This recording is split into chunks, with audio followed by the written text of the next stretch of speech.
Hey, all. Welcome to this live stream episode of the Smarter Business Podcast.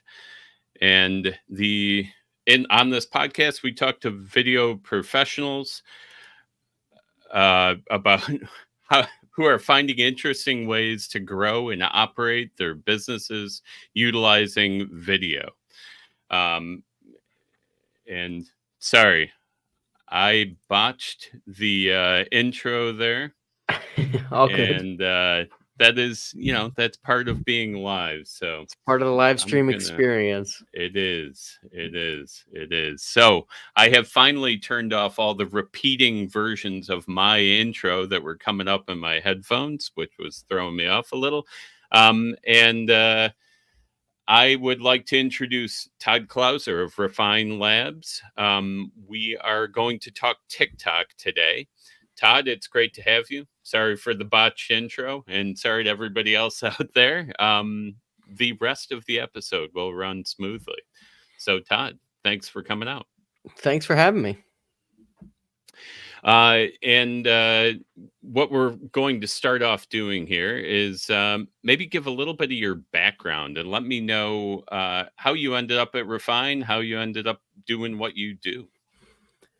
Yeah, so my background, I actually started as an SDR, or for the people that aren't familiar with that, basically a salesperson that does cold calling all day. And I was terrible at that job. I was miserable doing it, but I was fortunate to be in a position where I was the number one employee at that company. So like I had a little bit of say, like when the cold calling, we decided it wasn't going well, I had a little bit of say into here's how I think we should shift our strategy.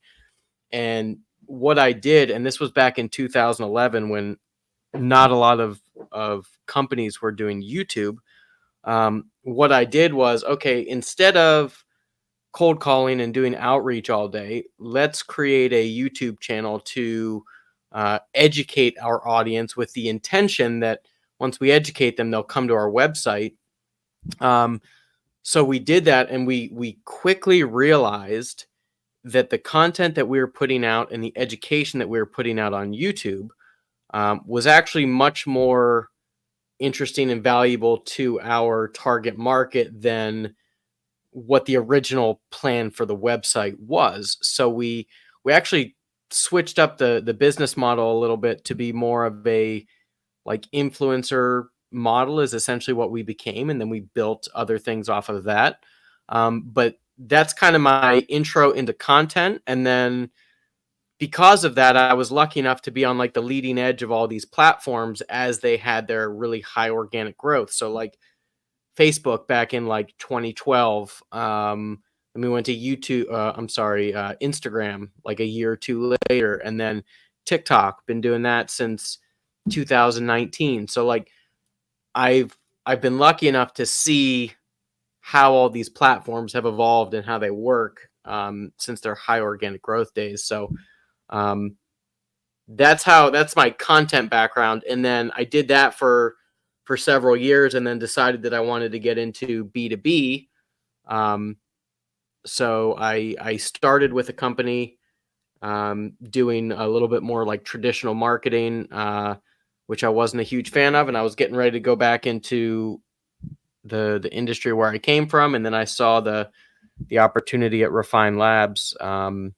And now I get to do, all this content stuff is my day to day. So hopefully That's that was too excellent. long winded. No, I think that's great, and that's a good rundown of how you kind of get there. And you mentioned something interesting. You were talking about hitting all those platforms as they were ramping up. Do you feel like now, right? TikTok's not brand new anymore, but is there still enough space there for growth for a lot of people who want to get started today? Yeah, absolutely. And I would say there's still room for growth on, I mean, I won't say every channel, but most of the channels that people have given up on as like it being saturated, Like, I think a lot of people say that about YouTube, but like I could tell you there's brand new YouTubers every day that are having huge amounts of success. You just have to know how to do it right.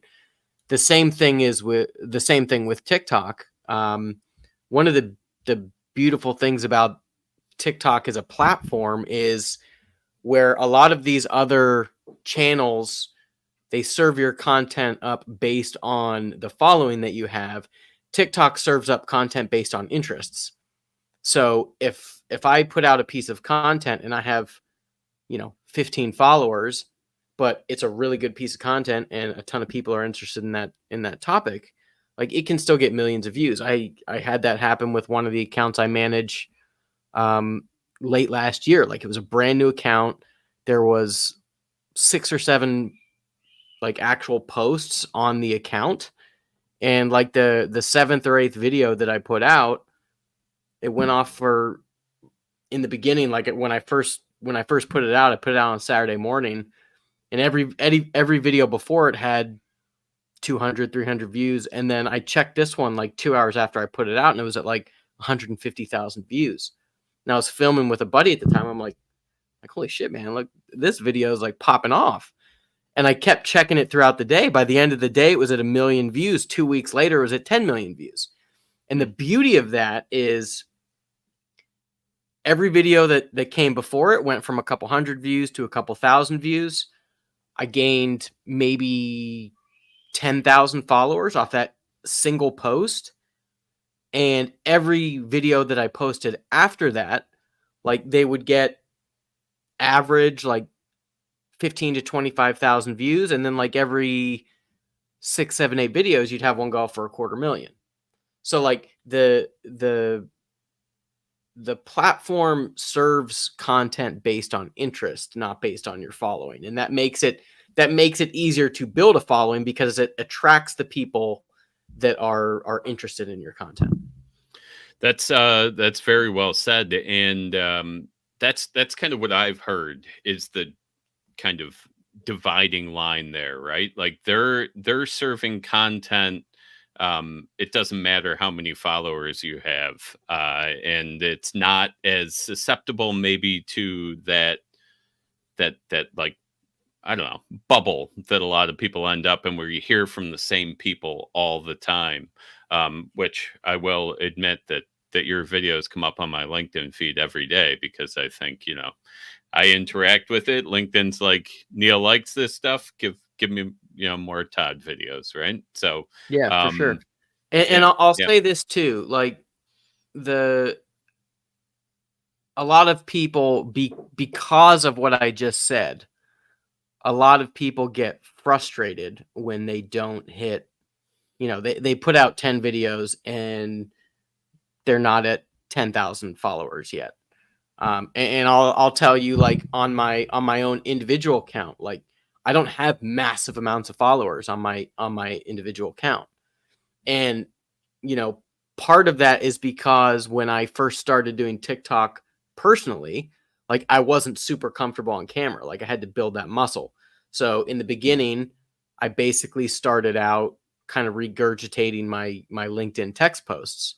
And then eventually, like, once I got comfortable enough, once I started getting feedback that people liked the content, even though the delivery was trash, they liked the content. It made me, comfortable enough to start experimenting with entertainment, to start being, just better on camera. So like, if you don't hit that immediate, virality in the beginning that people kind of like expect for some reason with TikTok, people will tell you, like, if you don't get a viral video and like 15 videos to like start a new account, like, you do that and you're just never gonna be successful. Like, it's like any other platform in the sense that you have to put out content, get feedback from your audience, what is working, and also get feedback from the algorithm. That's part of the beauty of TikTok compared to like a YouTube. Like, I can get instant feedback the next day, whereas YouTube, like, because I'm putting out daily content and I'm getting those analytics daily. Whereas YouTube, like, I put out a video Monday, takes 48 hours for any metrics to even populate. Mhm. I don't get as much engagement, so it's more difficult to tell. And if I want to, because of the nature of the long form video, if I want to test something new, it takes me a week to 2 weeks to try something new and get the feedback on that. So the beauty of TikTok is I can test things in real time every single day to see what works and make my videos that much better, that much faster. So that kind of brings up. We'll see if I remember them both before I. But kind of brings up two thoughts. So is that what drives? Because I've looked at your channel in preparation for this talk, and I've seen a lot of your content come online, and repost a lot of it through LinkedIn, and you've got a few different kind of threads, right? A few different looks, almost series of videos. Is that why you're taking that approach of having several different series? Do you eventually kill one off if it's not performing, or ramp up on another if it's really getting it done? Yeah, so the reason that I do series, and just for the people that aren't familiar with my content, like for instance, I'll do like one of my series is called The Worst Marketer in the World. It's basically like a spoof off of the Dos Equis Most Interesting Man in the World commercials. I do one called If B2B Marketing Did. You can like plug in whatever you want there. Like I've done If B2B Marketing Did press conferences, documentaries, the 5 o'clock news, like plug in whatever you want there. I did a series where basically I called it like If Movies Were About B2B, and then basically just cut myself into one side of a movie conversation. Right. The reason that I have these series is because when I first got on the platform, I just viewed a lot. I tried to like identify trends and the way that I like associated people with content. And what I kind of realized was that, and this is honestly, like I'll say this is one of the weaknesses of TikTok, at least for me. When I scroll through TikTok, I will be able to tell you like a person or a creator that I really love because I know their content. But there's only a select few that I could actually tell you that person's name. So like when I see a series, I can automatically associate that with like the person that's created. I may not know their name, but after I see that long enough, and after I associate the video with that person long enough, like it starts to click. Whereas when I'm going through TikTok and I see, trends, channels that are like all trends, or, audio dancing, audio trends, like the things that people like the stereotypical TikTok content, like those pieces of content very rarely make me go to a person's profile to check out more. Like I may like it in my feed, but like I'm not going to investigate more. So like the reason that I create series is so I want to be known as the guy that someone might not say, "Hey, do you follow Todd Clouser on TikTok?" But they might say, "Have you seen the guy who does The Worst Marketer in the World?" Right. Spoofs. And then once you start to build that, like that's when people start to remember your name and all that. But like, at least for me, when I scroll the platform, like it takes me a long time to actually remember somebody's name. Whereas on like a different channel, like a YouTube or a LinkedIn, like I tend, and I don't know why this is, maybe it's just the quickness of the nature of the platform. But when I see, I tend to remember people better on other platforms.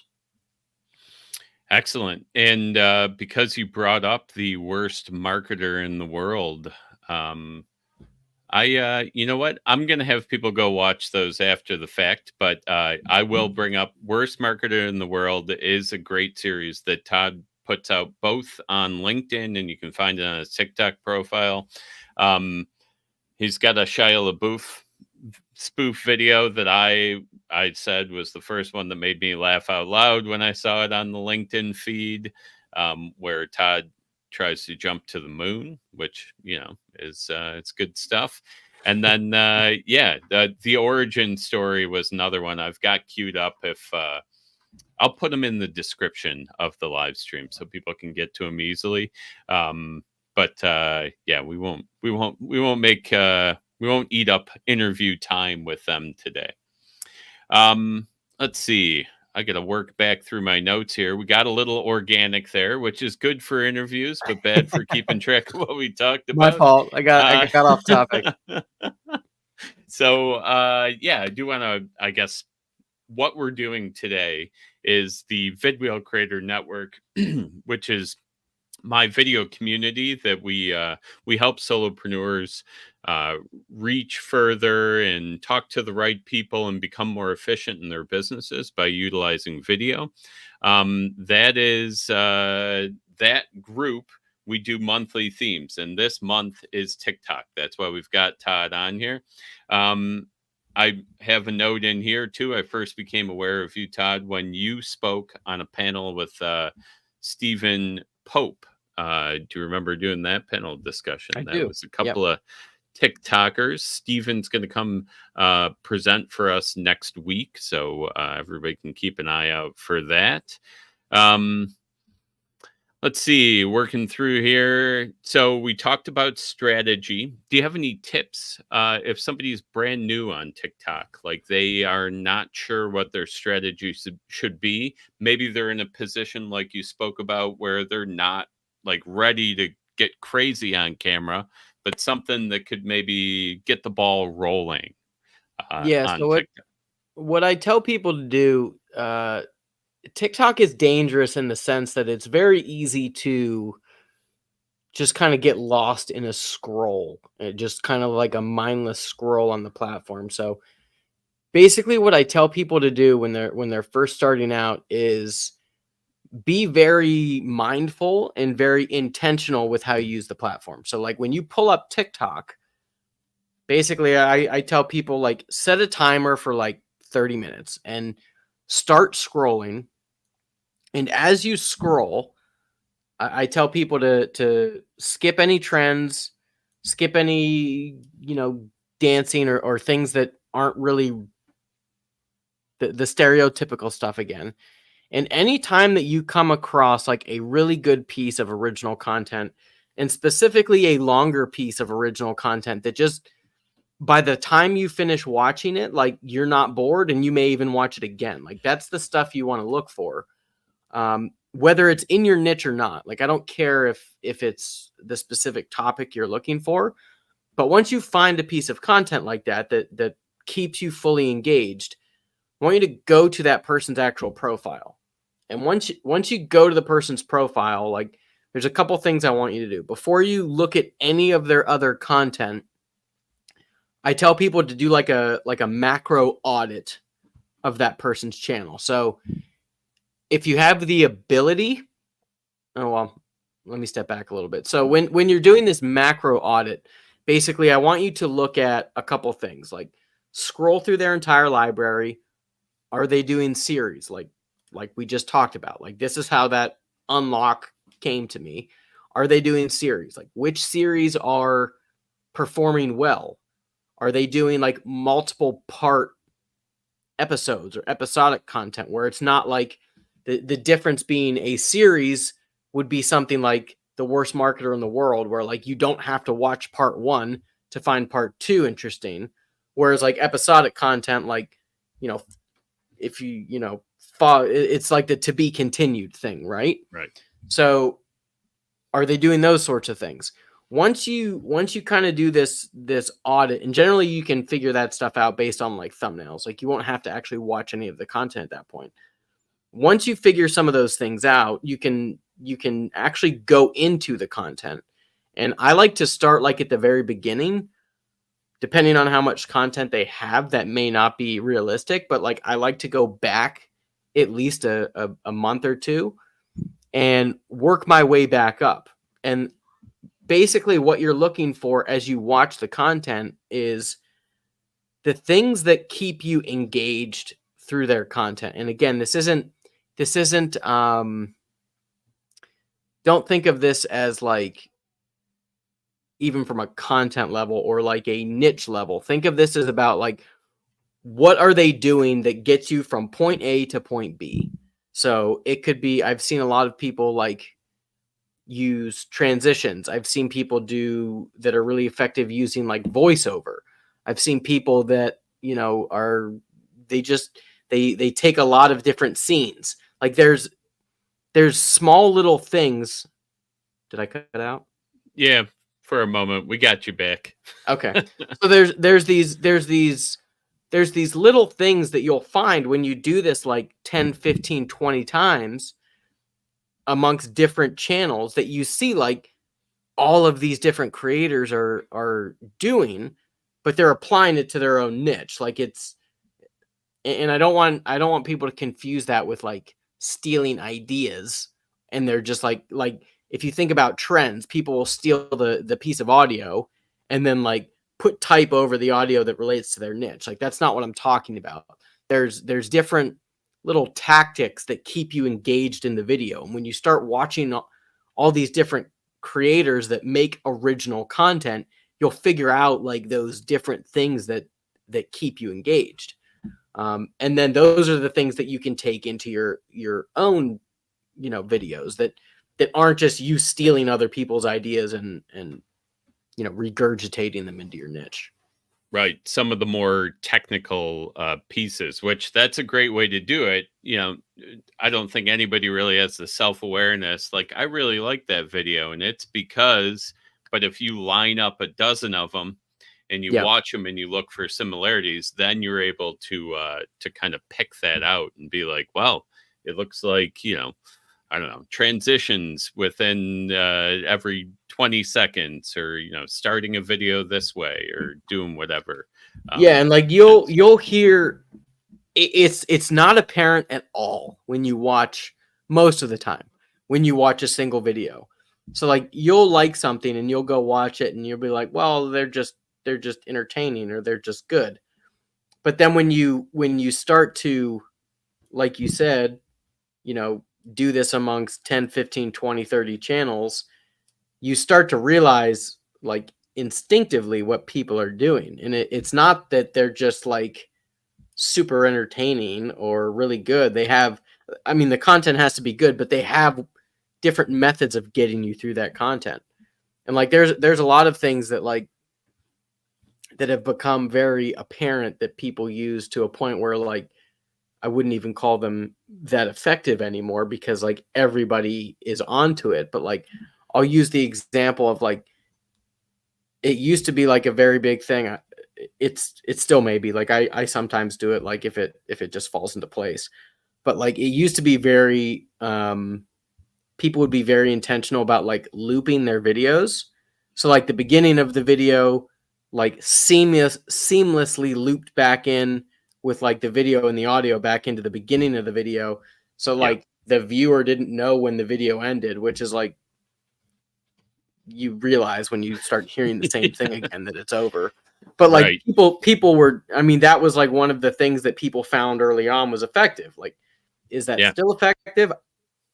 I don't personally think so. You know, maybe for some it is, but you know, those are the types of things that you can find when you start, you know, looking at multiple channels. And so, from a technical aspect, let's just say somebody's using that technique and it loops, and you get, I don't know, say 5 seconds into the second run of the video before you're like, wait, I already saw this, and you move on. Does that second kind of loop through count as a view and affect the interaction or any of those other bonuses that TikTok is using to determine whether it's a good Yeah, so I piece mean, of you want people to get through the entire video. There's two metrics that I always focus on. One is, and this comes from back in my YouTube days. To me, the most effective metric that I can look at is total watch time. So like even though TikTok doesn't give you like a retention graph like YouTube does, so like I can't Right. see like certain spots where people are falling off. What I can do is I can see like total viewers, total minutes watched, and like average watch time, and I can figure out like where most people make it to. So like for me, that's an important metric. Um, but yeah, the goal in this is any content platform. Like your goal is to get them to stay on platform as long as you can on your specific content. So if you can do that, the ultimate goal is to what I just said, like get them to watch your video and then go into your profile and watch the rest of them. But you know, Right. Go deeper and kind of go from there. Yeah. Excellent. yeah. Um, all right. Let me check in here and see. We've talked a lot about strategy. We've talked about some of the benefits of TikTok, I think, with quick hit content, and people are able to reach out in a different way because the algorithm's so much different. Do you think there are any other like really obvious benefits to the platform over other video platforms? I think the beauty of TikTok right now is that every other platform out there sees how well this is working, and they're all trying to copy. So where and I tell this a lot to like individual contributors on teams, the kind of tried and true method for content distribution is take one long form piece of audio or video and then chop it up so you can release it on multiple platforms. Like that's what I did with YouTube. I would start with a YouTube video. I would chop it up for originally it was Facebook, then it was Instagram, then it was TikTok, then we started doing like behind the scenes stuff for TikTok. That's kind of the tried and true method, but that's a very heavy lift Right. if one, like, it's not part of my normal day job, or even if it is part of my normal day job, like, and I don't know how to, I may be the subject matter expert, but I don't know how to edit or do any of that stuff. Or I may be an editor or a videographer, but I'm not the subject matter expert. So like Right. it becomes a task that requires multiple people. Whereas TikTok, I can go on TikTok every single day and create multiple pieces of content if I want. And like I said before, get real-time feedback from my audience.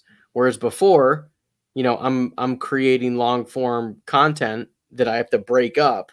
So like Right. it takes me that much longer to do it.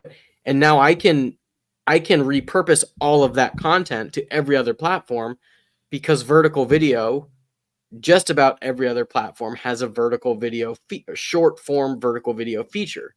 And Right. even the ones that don't, like LinkedIn, like vertical video still performs extremely well because like when you're scrolling through LinkedIn, it's like text post, poll, photo.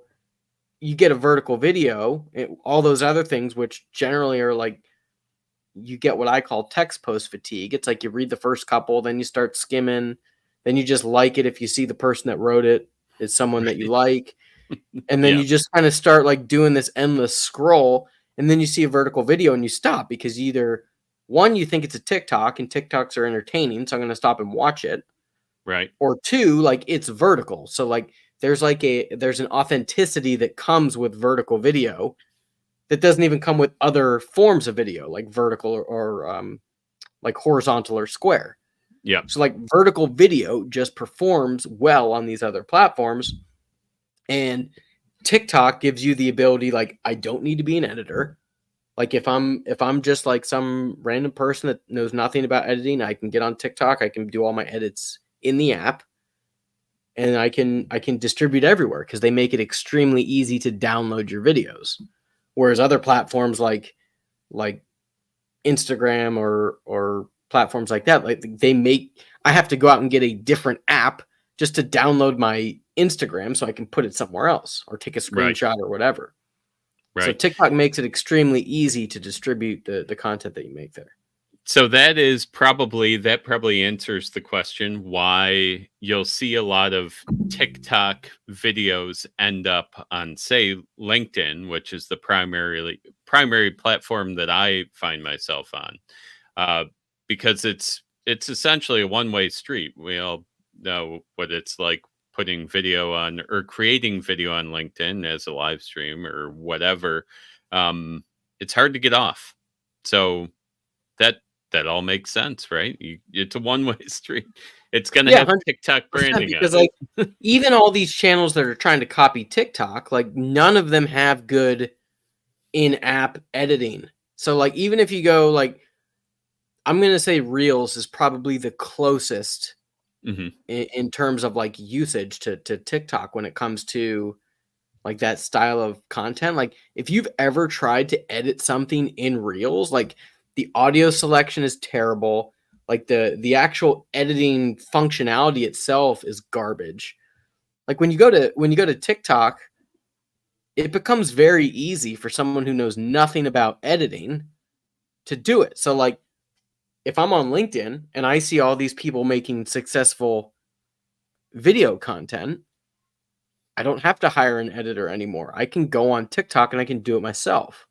Right. So it makes what used to be a very heavy lift an extremely light lift for just about everybody. Nice.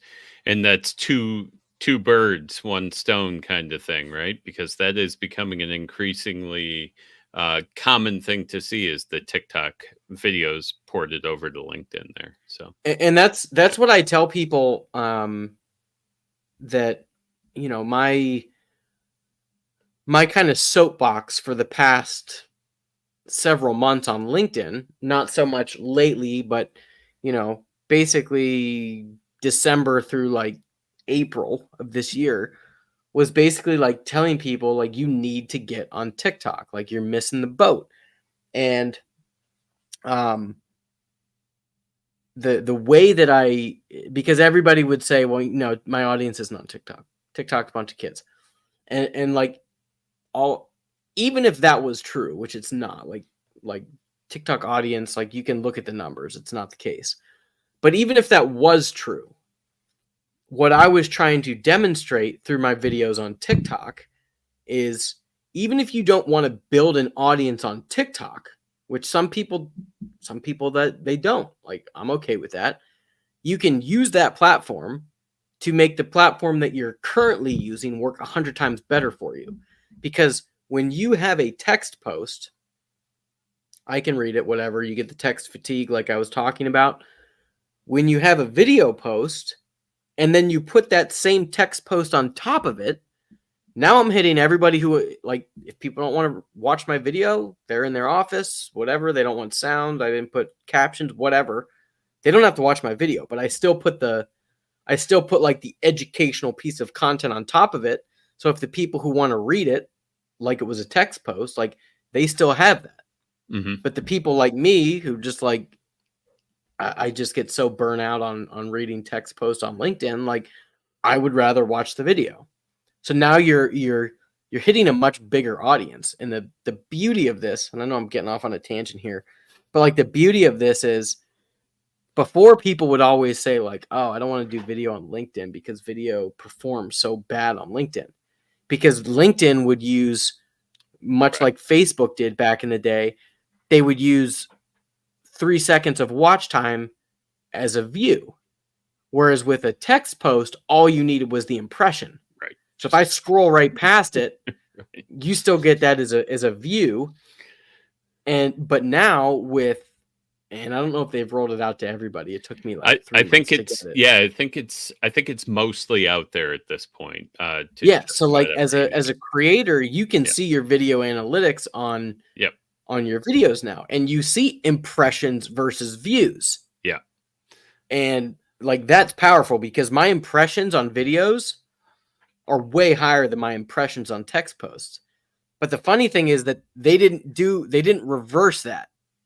So, like, you would think, okay, a view for a video is 3 seconds.